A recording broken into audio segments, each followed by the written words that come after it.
wabarakatuh. Perkenalkan, nama saya Nisa Mutmainnah Al-Jundi dengan NIM 22150500026.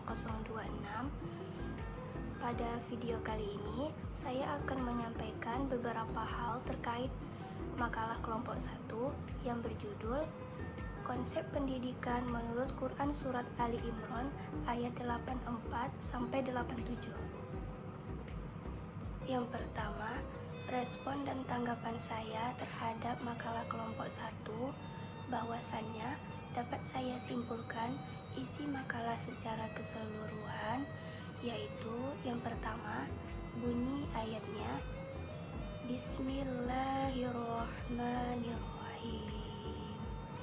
Qul amanna billahi wa ma unzila alaina wa ma unzila ala Ibrahim wa Ismail wa Ishaq wa Yaqub wal asbati wa ma utiya Musa wa Isa wan nabiyyuna mir rabbihim la nufarriqu baina ahadin minhum wa nahnu lahu muslimun.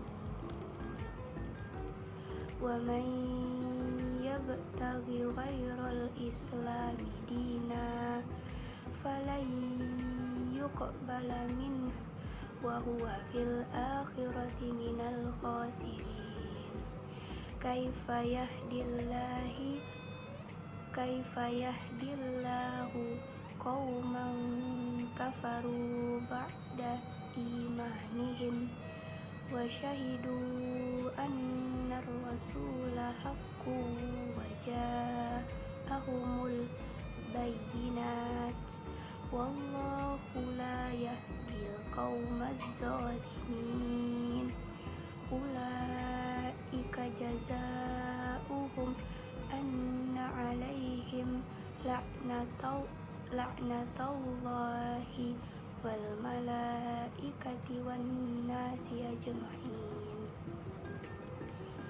Artinya, katakanlah Nabi Muhammad, kami beriman kepada Allah dan pada apa yang diturunkan kepada kami dan yang diturunkan kepada Ibrahim, Ismail, Ishak, Yakub beserta anak cucunya, dan apa yang diberikan kepada Musa, Isa, serta para nabi dari Tuhan mereka.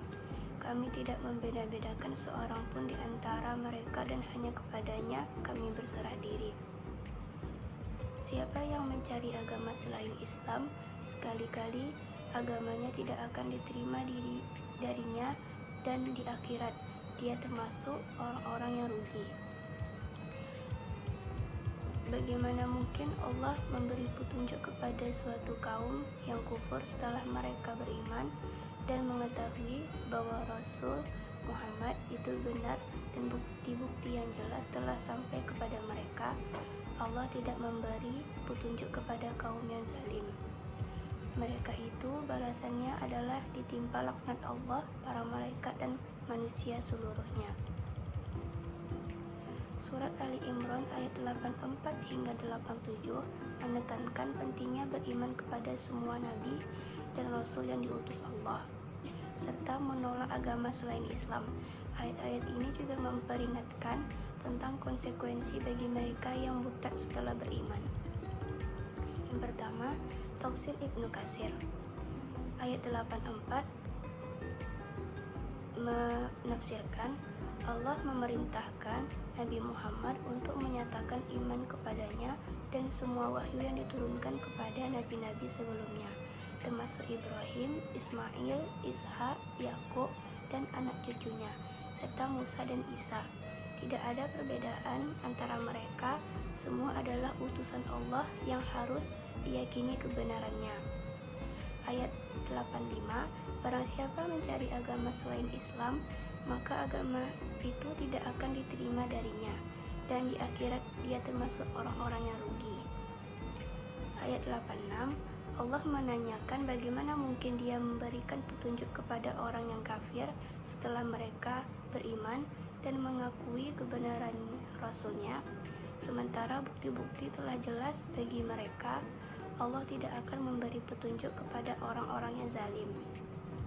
Ayat 87, balasan bagi mereka adalah laknat dari Allah, malaikat, dan seluruh umat manusia.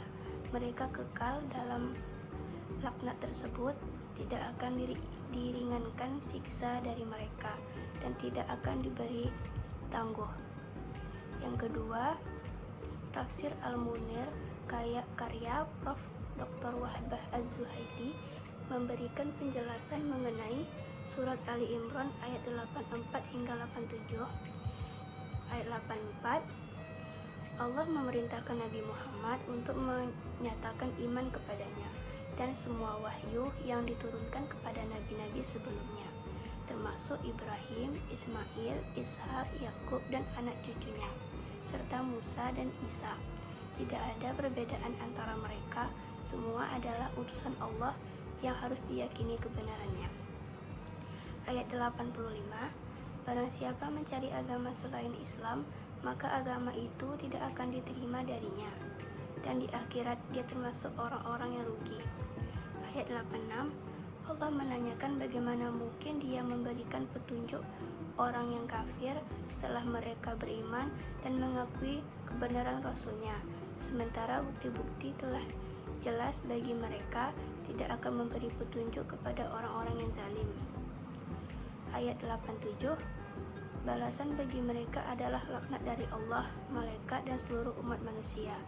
Mereka dijauhkan dari rahmat Allah dan terusir darinya, kecuali mereka yang bertaubat dan memperbaiki diri, karena Allah Maha Pengampun lagi Maha Penyayang. Yang ketiga, penafsiran Sayyid Qutb dalam tafsirnya Fi Zilalil Quran memberikan penafsiran yang mendalam terhadap ayat-ayat Al-Quran yang terdapat pada surat Ali Imran ayat 84 sampai 87. Yang pertama, surat Ali Imran ayat 84. Ayat ini menekankan pentingnya beriman kepada Allah, Rasulnya, serta kitab-kitab yang diturunkan sebelumnya. Sayyid Qutb menyoroti bahwa wahyu yang diterima oleh Nabi Muhammad memiliki kesamaan prinsip dan wahyu yang diberikan kepada nabi-nabi terdahulu, seperti Nabi Ibrahim, Ismail, Ishak, Yakub, dan keturunannya, serta Nabi Musa dan Isa. Hal ini menunjukkan kesinambungan pesan ilahi dan menegaskan bahwa Al-Quran mengakui kebenaran kitab-kitab sebelumnya. Ayat 85, ayat ini menegaskan bahwa agama yang diterima di sisi Allah adalah Islam. Sayyid Qutb menjelaskan bahwa meskipun umat Yahudi dan Nasrani memiliki kitab-kitab dan nabi-nabi mereka, jika mereka menolak atau berpaling dari ajaran Islam setelah datangnya wahyu terakhir, maka amal perbuatan mereka akan sia-sia dan mereka akan menjadi rugi di akhirat. Ayat 86. Ayat ini berbicara tentang orang-orang yang menolak iman setelah sebelumnya menerimanya. Menurut Sayyid Qutb, mereka adalah individu yang telah mengetahui kebenaran namun memilih untuk berpaling. Akibatnya, Allah menutup hati mereka sehingga mereka tidak dapat kembali ke jalan yang benar. Ayat 87, ayat ini mengajak umat Islam untuk merenungkan pentingnya menjaga keimanan dan terbuka terhadap kebenaran, serta tidak menutup hati terhadap petunjuk Allah yang telah jelas datang. Selanjutnya, relasi Quran Surat Ali Imran ayat 84-87 dengan pendidikan. Yang pertama, pendidikan iman dan akidah yang toleran namun teguh. Yang kedua, pembentukan karakter religius dan berintegritas. Yang ketiga, pendidikan multikultural yang tetap berlandaskan pada prinsip-prinsip tauhid. Yang kedua, yaitu pertanyaan yang dilontarkan kepada pemakalah kelompok 1. Pertanyaannya, bagaimana implementasi surat Ali Imran ayat 84-87 jika dibawakan dengan konteks zaman sekarang? Jawaban dari saya, implementasi surat Ali Imran ayat 84 sampai 87 dalam konteks zaman sekarang sangat relevan, terutama dalam isu-isu keimanan, toleransi antar umat beragama, serta identitas umat Islam dalam kehidupan global. Yang pertama yaitu membangun toleransi berbasis keimanan yang kuat, terdapat pada ayat 84. Meskipun ayat ini menegaskan keimanan umat Islam kepada nabi-nabi sebelumnya, ia juga mengandung semangat pengakuan dan penghormatan terhadap agama-agama samawi. Dalam praktiknya, umat Islam seharusnya menjadi contoh dalam toleransi antar agama karena mereka mengimani juga Nabi Musa, Isa, dan kitab Taurat serta Injil. Selanjutnya, dialog antar agama bisa dilakukan tanpa merusak akidah, justru memperkuat bahwa Islam adalah kelanjutan dari ajaran tauhid sebelumnya.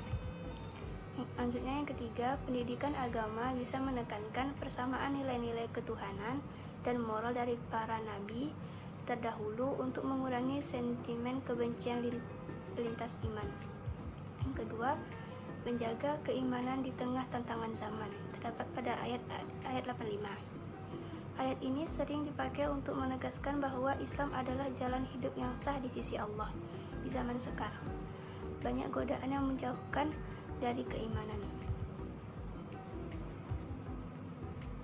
Lalu, pentingnya memperkuat pendidikan akidah terutama untuk generasi muda agar mereka bangga dan yakin terhadap Islam tanpa menjadi eksklusif atau fanatik buta. Yang ketiga, menjaga konsistensi iman dan menghindari kemurtadan. Ayat 84-87. Ayat ini menegaskan bahayanya murtad keluar dari Islam setelah sebelumnya beriman dalam konteks modern. Pertama, banyak orang yang murtad secara pemikiran meski secara identitas masih muslim, seperti mempertanyakan rukun iman serta secara terbuka atau melecehkan nilai-nilai syariat. Ayat ini juga bisa dipahami sebagai seruan untuk menjaga konsistensi iman meski hidup di lingkungan yang tidak kondusif. Jadi kesimpulannya, ayat-ayat ini mengajak kita untuk memiliki iman yang inklusif tapi teguh, lalu menjaga identitas Islam tanpa merendahkan yang lain, serta waspada terhadap tantangan keimanan zaman modern. Baiklah, sekian penyampaian dari saya. Saya mohon maaf apabila terdapat kesalahan dalam penyampaian materi. Saya mohon maaf. Saya pamit undur diri. Wabillahi taufiq wal hidayah. Assalamualaikum warahmatullahi wabarakatuh.